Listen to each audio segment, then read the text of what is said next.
Hi friends, welcome to PSC beginners. ഇന്ന് നമ്മൾ ഒരു SCERT ചാപ്റ്റേഴ്സിൽ നിന്നുള്ള ക്ലാസ്സുമായിട്ടാണ് വന്നിട്ടുള്ളത്. അപ്പോൾ അതിൽ 5ാം ക്ലാസ്സിലെ 2 ചാപ്റ്റേഴ്സാണ് നമ്മൾ ഇന്ന് എടുക്കുന്നുള്ളൂ. അപ്പോൾ നമുക്ക് വില്ലേജ് ഫീൽഡ് അസിസ്റ്റൻറ്റും അതുപോലെ LGSും ബാക്കിയുള്ള എക്സാമിനൊക്കെ നമുക്ക് NCERT ഒക്കെ പഠിക്കണം എന്ന് നമുക്കറിയാം. അപ്പോൾ നമുക്ക് ഏതെങ്കിലും ഒരെണ്ണെങ്കിലും കംപ്ലീറ്റ് ചെയ്യണമല്ലോ അല്ലേ. അപ്പോൾ നമുക്ക് ചെറിയ ചെറിയ ക്ലാസ്സസ് ആയിട്ടായാലും ചാപ്റ്റേഴ്സ് കംപ്ലീറ്റ് ചെയ്യാൻ നോക്കാം. അപ്പോൾ ഇന്നത്തെ ക്ലാസ്സായിട്ട് മാനത്തെ നിഴൽ കാഴ്ചകൾ എന്ന ചാപ്റ്ററും അതുപോലെ തന്നെ ജീവജലം എന്ന ചാപ്റ്റർ എടുക്കുന്നത്. അതിന് വളരെ കുറച്ച് കാര്യങ്ങൾ മാത്രമേ നമുക്ക് അതിലവർ തന്നിട്ടുള്ളൂ. അപ്പോൾ അത് കൂടാതെ എക്സ്ട്രാ കുറച്ച് ചാപ്റ്റേഴ്സ് കാര്യങ്ങൾ മാത്രം ഞാൻ ഉൾക്കൊള്ളുള്ളൂ. അല്ലാതെ നമ്മളുടെ സാധാ ക്ലാസ് പോകുമ്പോൾ ആ ടോപ്പിക്ക് വരുമ്പോൾ നമ്മൾ അതിൽ കവർ ചെയ്യുന്നതായിരിക്കാം. അപ്പോൾ നമുക്ക് ക്ലാസ്സിലേക്ക് കടക്കാം. നമുക്കറിയാം, മനുഷ്യരുടെയും മൃഗങ്ങളുടെ ശരീരത്തിൽ ഏറ്റവും കൂടുതലായിട്ടുള്ളത് എന്താണ്? ജലമാണ് അല്ലേ. നമ്മൾ ഇന്നലെ രക്തം പഠിച്ചപ്പോൾ കൂടി രക്തത്തിൽ പ്ലാസ്മയിൽ ഏറ്റവും കൂടുതൽ ഉള്ളത് ജലമാണ് എന്ന് പറഞ്ഞ് നമ്മൾ പറഞ്ഞു. അപ്പോൾ മനുഷ്യരുടെയും മൃഗങ്ങളുടെയും ശരീരത്തിലൊക്കെ ഏറ്റവും കൂടുതലായി കാണപ്പെടുന്ന സംയുക്തം ഏതാണെന്ന് ചോദിച്ചാൽ അത് ജലമാണ്, H2O എന്ന രാസനാമം. അപ്പോൾ ഒരു സാർവിക ലായനി കൂടിയാണ് ജലം എന്ന് പറയുന്നത്. ഈ ജലത്തിന് മാത്രമാണ് ഖരം, ദ്രാവകം, വാതകം എന്നീ 3 അവസ്ഥകളിലും സ്ഥിതി ചെയ്യാൻ കഴിവുള്ളത്. 3 അവസ്ഥകളിലും സ്ഥിതി ചെയ്യാൻ കഴിവുള്ള സംയുക്തമാണ് ജലം എന്ന് പറയുന്നത്. നമ്മൾ ഐസാക്കി അത് ഖരമായിട്ടും അല്ലാതെ വെള്ളം എന്ന നിലയിൽ അത് ദ്രാവകമായിട്ടും നീരാവിയായിട്ട് അത് വാതകമായിട്ട് അങ്ങനെ 3 അവസ്ഥയിലും സ്ഥിതി ചെയ്യാനുള്ള കഴിവ് എന്തിനുണ്ട്? ജലത്തിനുണ്ട് അല്ലേ. അതുകൊണ്ട് തന്നെ ഇതിനൊരു അസാധാരണ സംയുക്തം എന്നുകൂടി പറയപ്പെടുന്നുണ്ട്. എന്തിനെ? ജലത്തിനെ. ഈ ജലത്തിൽ തന്നെ വൈദ്യുതി കടത്തിവിട്ടാൽ അതിനെ ഹൈഡ്രജനായിട്ടും ഓക്സിജനായിട്ടും ഒക്കെ വിഭജിക്കാൻ കഴിയുമെന്ന് കണ്ടെത്തിയത് ആരാണ്?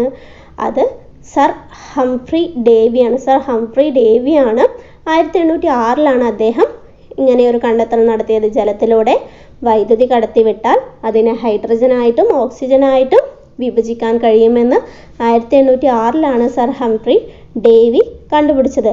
ജലത്തെക്കുറിച്ചുള്ള പഠനം എന്താണ് അറിയപ്പെടുന്നത്? ഹൈഡ്രോളജി എന്നാണ് അറിയപ്പെടുന്നത്. അപ്പോൾ സർ ഹംഫ്രി ഡേവിയുടെ പേര് ഓർക്കുക, ഹൈഡ്രോളജി എന്ന പേരും ഓർത്തു വയ്ക്കുക. നമുക്കറിയാം, നമ്മുടെ ഭൂമി എടുത്താൽ തന്നെ അതിൽ കരയേക്കാൾ കൂടുതലുള്ളത് എന്താണ്? ജലമാണ്. എന്നാൽ അതിൽ വെറും 3% മാത്രമാണ് എന്തുള്ളത്? ശുദ്ധജലം ഉള്ളത്. 3% മാത്രമാണ് ശുദ്ധജലം ഉള്ളത്. അതിലും ഏറ്റവും പ്രകൃതിയിലെ ജലത്തിൽ ഏറ്റവും ശുദ്ധമായത് ഏതാണെന്ന് ചോദിച്ചാൽ അത് മഴവെള്ളമാണ്. ഏറ്റവും ശുദ്ധമായത് ഏതാണ്? മഴവെള്ളമാണ്. ലോക ജലദിനം എന്നാണ്? മാർച്ച് 22 ലോക ജലദിനം നമ്മൾ ആഘോഷിക്കുന്നത്. ഓക്കെ, നമുക്കിനി ക്ലാസ്സിലേക്ക് കടക്കാം. ലീനം, ലായകം, ലായനി. ലയിക്കുന്ന വസ്തുവിനെ ലീനമെന്നും ഏതിലാണോ ലയിക്കുന്നത് അതിനെ ലായകമെന്നും ലീനം ലായകത്തിൽ ലയിച്ചുണ്ടാവുന്നതിനെ ലായനി എന്നും പറയുന്നത്. അപ്പോൾ അതായത് നമ്മളിപ്പോൾ പഞ്ചസാര വെള്ളം ഉണ്ടാക്കണം, ആ പഞ്ചസാരേനെ എന്ത് പറയും? ലീനം എന്ന് പറയും. അപ്പോൾ പഞ്ചസാര വെള്ളത്തിലിട്ട് കലക്കുമ്പോൾ ആ വെള്ളത്തിനെ ലായകം എന്ന് പറയും, പഞ്ചസാര വെള്ളത്തെ ലായനി എന്നുമാണ് പറയുന്നത്. മത്സ്യങ്ങളായാലും അതുപോലെ മറ്റു പല ജലജീവികളും ഈ ശ്വസിക്കുന്ന എന്താണ്? ഈ വെള്ളത്തിൽ ലയിച്ചു ചേർന്നിട്ടുള്ള ഓക്സിജനെയാണ് ശ്വസിക്കുന്നത്. വെള്ളത്തിൽ ലയിച്ചു ചേർന്നുള്ള ഓക്സിജനെയാണ് ശ്വസിക്കുന്നത്. അപ്പോൾ ഈ ഖരവസ്തുക്കൾ മാത്രമല്ല ലയിക്കുന്നത്, ചില ദ്രാവക വസ്തുക്കളും. നമ്മൾ ഈ സോഡ ബോട്ടിലൊക്കെ എടുത്ത് പറഞ്ഞാൽ അതിൽ എന്തുണ്ടാവും? അതിൽ നിന്ന് നമ്മൾ സോഡ ബോട്ടിൽ പൊട്ടിച്ച് പറഞ്ഞാൽ കാർബൺ ഡൈ ഓക്സൈഡാണ് വെള്ളയിലേക്ക് വരുന്നത്. അപ്പോൾ ഖരം, പഞ്ചസാര നമ്മൾ അതിൽ കലക്കുമെന്ന് പറഞ്ഞല്ലോ, പഞ്ചസാര ലായനി, ഉപ്പ് ലായനി പോലെ. ഖരം മാത്രമല്ല, ചില വാതകങ്ങളും നമുക്ക് എന്ത് ചെയ്യാൻ പറ്റും? വാതകങ്ങൾ കൊണ്ടും നമുക്ക് ലായകം ഉണ്ടാക്കാൻ കഴിയും. ഏറ്റവും കൂടുതൽ വസ്തുക്കളെ ലയിപ്പിക്കുന്ന ഒരു ലായകമായതിനാലാണ് ജലത്തെ സാർവിക ലായകം എന്നറിയപ്പെടുന്നു. അപ്പോൾ സാർവിക ലായകം എന്ന് പറയാൻ കാരണം എന്താണ്? ഏറ്റവും കൂടുതൽ വസ്തുക്കളെ ലയിപ്പിക്കുന്നത് കൊണ്ടാണ് ജലത്തെ ലായകം എന്ന് പറയുന്നത്. ജലത്തിൽ ഏറ്റവും കൂടുതൽ ലയിക്കുന്ന വാതകം ഏതാണെന്ന് ചോദിച്ചാൽ അത് അമോണിയയാണ്. അപ്പോൾ സാർവിക ലായകം പറയാൻ കാരണം അത് ഏറ്റവും കൂടുതൽ വസ്തുക്കളെ ലയിപ്പിക്കുന്നത് കൊണ്ടാണ്. ഏറ്റവും കൂടുതൽ ലയിക്കുന്ന വാതകം ഏതാണെന്ന് ചോദിച്ചാൽ അത് അമോണിയയാണ്, ഏറ്റവും കൂടുതൽ ജലത്തിൽ ലയിക്കുന്ന വാതകം. ദ്രാവകങ്ങൾ അളക്കാൻ വേണ്ടിയിട്ട് നമ്മൾ ഉപയോഗിക്കുന്ന ഒരു ഏകകമാണ് ലിറ്റർ എന്ന് പറയുന്നത്. കുറഞ്ഞ അളവിലാണ് പറഞ്ഞാൽ അതിന് മില്ലി ലിറ്റർ ഉപയോഗിക്കും. അല്ല പറഞ്ഞാൽ ദ്രാവകങ്ങൾ അളക്കുന്നതിനുള്ള ഒരു ഏകകം ചോദിക്കുകയാണ് പറഞ്ഞാൽ അത് ലിറ്ററാണ്. കുറഞ്ഞ അളവിൽ അളക്കാനുള്ള ഒരു ഏകകമായിട്ട് ഉപയോഗിക്കുന്നത് എന്താണെന്ന് ചോദിച്ചാൽ അത് മില്ലി ലിറ്ററാണ്. 1000 ഘന സെൻറ്റിമീറ്റർ 1 ലിറ്ററാണ്. 1000 ഘന സെൻറ്റിമീറ്റർ എത്രയാണ്? 1 ലിറ്റർ ആണ്. 1 ഘന സെൻറ്റിമീറ്റർ അളവിന് 1 മില്ലി ലിറ്റർ എന്ന് പറയാം. അപ്പോൾ അതൊന്ന് ഓർത്ത് വയ്ക്കുക. 1000 ഘന സെൻറ്റിമീറ്റർ എന്ന് പറയുന്നത് 1 ലിറ്ററാണ്. 1 ഘന സെൻറ്റിമീറ്റർ എന്ന് പറയുന്നത് 1 മില്ലി ലിറ്റർ ആണ്. അപ്പോൾ 1 ലിറ്റർ 1000 മില്ലി ലിറ്റർ എന്നും പറയാം. 1 ലിറ്റർ എത്രയാണ്? 1000 മില്ലി ലിറ്റർ. അപ്പോൾ അത് നമുക്ക് ആ ടെക്സ്റ്റ് ബുക്കിൽ കൊടുത്തത് നമ്മൾ അതങ്ങനെ ഓർത്ത് വെക്കുക. ചിലപ്പോൾ ചോദിച്ചാൽ നമ്മൾ തെറ്റിക്കാതിരിക്കാൻ വേണ്ടിയിട്ടാണ് ഇങ്ങനെയുള്ള പോയിന്റ്സ് അടക്കം ഞാൻ പറയുന്നത്. അപ്പോൾ നമ്മൾ ഫസ്റ്റ് പറഞ്ഞപ്പോൾ തന്നെ പറഞ്ഞല്ലേ, ഭൂമിയുടെ ഉപരിതല വിസ്തീർണത്തിൽ 3ൽ 2 ഭാഗവും എന്താണുള്ളത്? ജലമാണുള്ളത്. 3ൽ 2 ഭാഗവും ജലമാണുള്ളത്. അതിൽ ശുദ്ധജലം എന്ന് പറയാൻ 3.5% മാത്രമാണ് ശുദ്ധജലം ഉള്ളത്. ബാക്കി 96.5% ഉള്ളത് എന്താണ്? സമുദ്ര ജലമാണുള്ളത്. സമുദ്രജലത്തിൽ നമുക്കറിയാലോ, നല്ല ഉപ്പിൻ്റെ അളവ് കൂടുതലായത് കൊണ്ട് തന്നെ നമുക്കത് എല്ലാത്തിനും അത് ഉപയോഗിക്കാൻ കഴിയില്ല. സാധാരണ ഉപയോഗങ്ങൾക്കൊന്നും അത് ഉപയോഗിക്കാൻ കഴിയില്ല. അതുകൊണ്ട് തന്നെ നമ്മൾ എന്ത് ചെയ്യും? കിണറുകളും കുളങ്ങളും തടാകങ്ങളും പുഴകളും ഒക്കെ നമ്മുടെ ബാക്കിയുള്ള അല്ലെങ്കിൽ ശുദ്ധജല സ്രോതസ്സായിട്ട് നമ്മൾ ഉപയോഗിക്കുന്നുണ്ട്. ഇനി എന്താണ് ബാഷ്പീകരണം, എന്താണ് സാന്ദ്രീകരണം? ഓർത്തു വയ്ക്കുക. ഈ 2 പേരും ബാഷ്പീകരണം, സാന്ദ്രീകരണം. ദ്രാവകം ചൂടേറ്റ് ബാഷ്പമായി മാറുന്ന പ്രക്രിയ ബാഷ്പീകരണം. ദ്രാവകം എന്താവും? ചൂടേറ്റിട്ട് ബാഷ്പമായി മാറുമ്പോൾ അത് ബാഷ്പീകരണമാണ്. വാതകം തണുത്തിട്ട് ദ്രാവകമായി മാറുന്നതിന് എന്ത് പറയും? സാന്ദ്രീകരണം പറയും. അപ്പോൾ ബാഷ്പം ചൂടായി മാറുക, സാന്ദ്രീകരണം തണുപ്പാകുന്നത്, തണുത്തിട്ട് വീണ്ടും ദ്രാവകമാകുന്നതിനെയാണ് സാന്ദ്രീകരണം എന്ന് പറയുന്നത്. വെള്ളം നീരാവിയായി മാറുന്നത് ബാഷ്പീകരണത്തിനും നീരാവി വെള്ളമായി മാറുന്നത് സാന്ദ്രീകരണത്തിനും ഒരു ഉദാഹരണമാണ്. എന്നാൽ ഈ ചില സമയങ്ങളിലൊക്കെ ഈ ജലം നമുക്ക് എന്താകും? വിനാശകാരിയായിട്ട് മാറാറുണ്ട് അല്ലേ? ഈ മഴക്കാലക്കെടുതികളൊക്കെ നമ്മൾ കേട്ടിട്ടുണ്ട്. അതിൻ്റെ ഭാഗമായിട്ടാണ് ഈ വെള്ളപ്പൊക്കം, ഉരുൾപൊട്ടൽ, മരങ്ങൾ കടപുഴകി വീഴൽ, കടൽക്ഷോഭം, കൃഷിനാശം, മണ്ണൊലിപ്പ്, മണ്ണിടിച്ചൽ, കെട്ടിടങ്ങൾ തകരൽ, മഴക്കാല രോഗങ്ങൾ ഉണ്ടാവൽ. ഇതെല്ലാം നമ്മൾ എല്ലാ മഴക്കാലത്തും ഇപ്പോൾ അടുപ്പിച്ച് കുറേ നമ്മുടെ കേരളത്തിൽ നടന്നുകൊണ്ടിരിക്കുന്നതാണ് ഈ മണ്ണൊലിപ്പും മണ്ണിടിച്ചിലും ഉരുൾപൊട്ടലും ഒക്കെ. അപ്പോൾ അതൊക്കെ എന്താണ്? മഴക്കാല കെടുതികളിൽ ഉൾപ്പെടുന്നവയാണ്.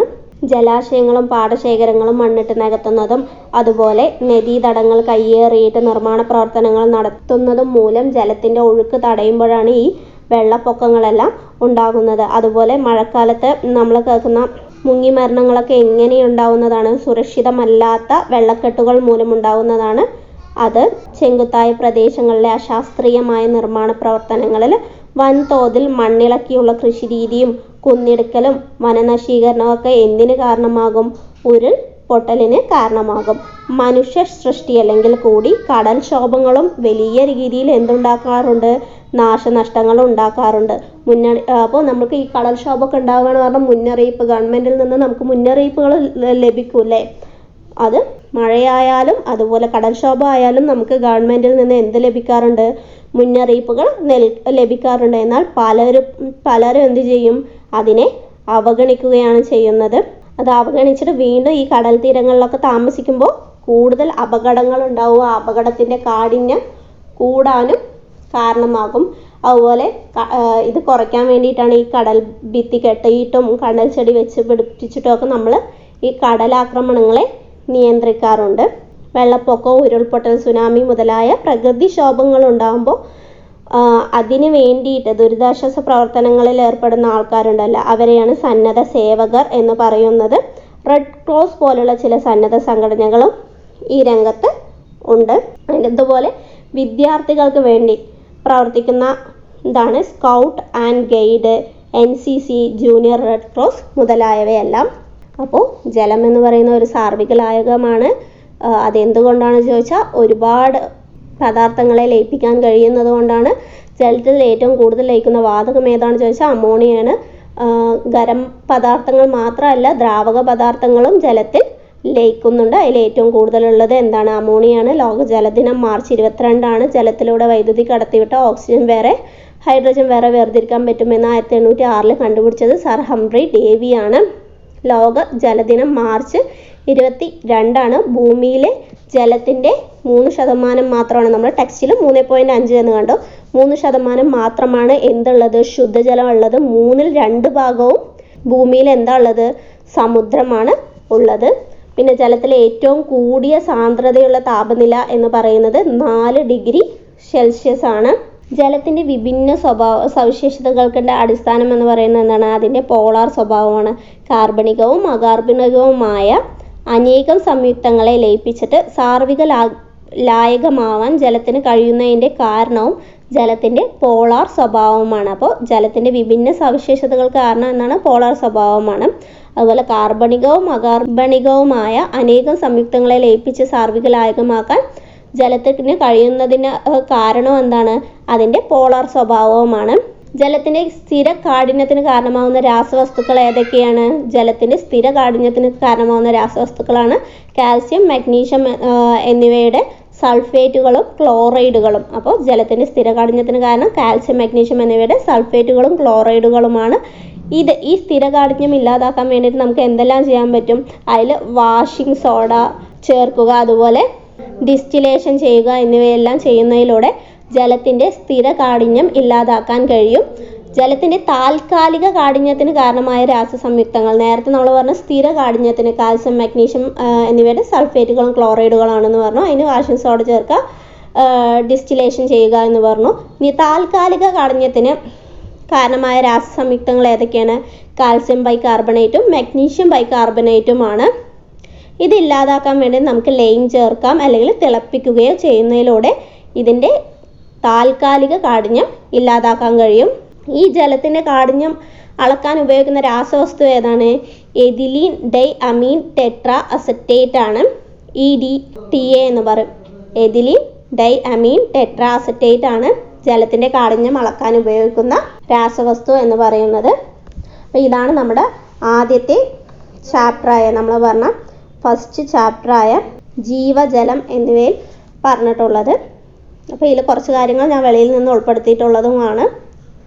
അടുത്തത് നമ്മൾ അതുപോലെ നോക്കാൻ പോകുന്നതാണ് മാനത്തെ നിഴൽ കാഴ്ചകൾ എന്ന ചാപ്റ്റർ. പ്രകാശത്തെ പൂർണ്ണമായും കടത്തിവിടുന്ന വസ്തുക്കളെയാണ് സുതാര്യ വസ്തുക്കൾ എന്ന് പറയുന്നത്. പ്രകാശത്തെ പൂർണ്ണമായും കടത്തിവിടുന്ന വസ്തുക്കളെ പറയുന്ന പേരെന്താണ്? സുതാര്യ വസ്തുക്കൾ. അതാര്യ വസ്തുക്കൾ എന്ന് പറയുന്നത് എന്തായിരിക്കുക? പ്രകാശത്തെ കടത്തിവിടാത്ത വസ്തുക്കളാണ് അതാര്യ വസ്തുക്കൾ എന്ന് പറയുന്നത്. അപ്പോൾ അർദ്ധധാര്യ വസ്തുക്കൾ പറഞ്ഞാൽ പകുതി കടത്തിവിടുന്നത്. അപ്പോൾ പൂർണ്ണമായി കടത്തിവിടുന്നത് സുതാര്യ വസ്തുക്കളും കടത്തിവിടാത്തത് അതാര്യ വസ്തുക്കളും, കുറച്ച് പകുതി കടത്തിവിടുന്നത് അല്ലെങ്കിൽ ഭാഗികമായി കടത്തിവിടുന്നത് എന്താണ്? അർദ്ധധാര്യ വസ്തുക്കളുമാണ്. സൂര്യനും ഭൂമിക്കുമിടയിൽ ചന്ദ്രൻ നേർരേഖയിൽ വരുമ്പോൾ ഭൂമി ചന്ദ്രൻ്റെ നിഴൽ പാതയിൽ വരും. അപ്പോൾ ചന്ദ്രൻ്റെ നിഴൽ ഭൂമിയിൽ പതിക്കും. അപ്പോൾ ഈ ചിത്രം കണ്ടാൽ നിങ്ങൾക്ക് മനസ്സിലാവും. സൂര്യൻ, ചന്ദ്രൻ, ഭൂമി എന്നിങ്ങനെ നേർരേഖയിൽ വരുന്നു.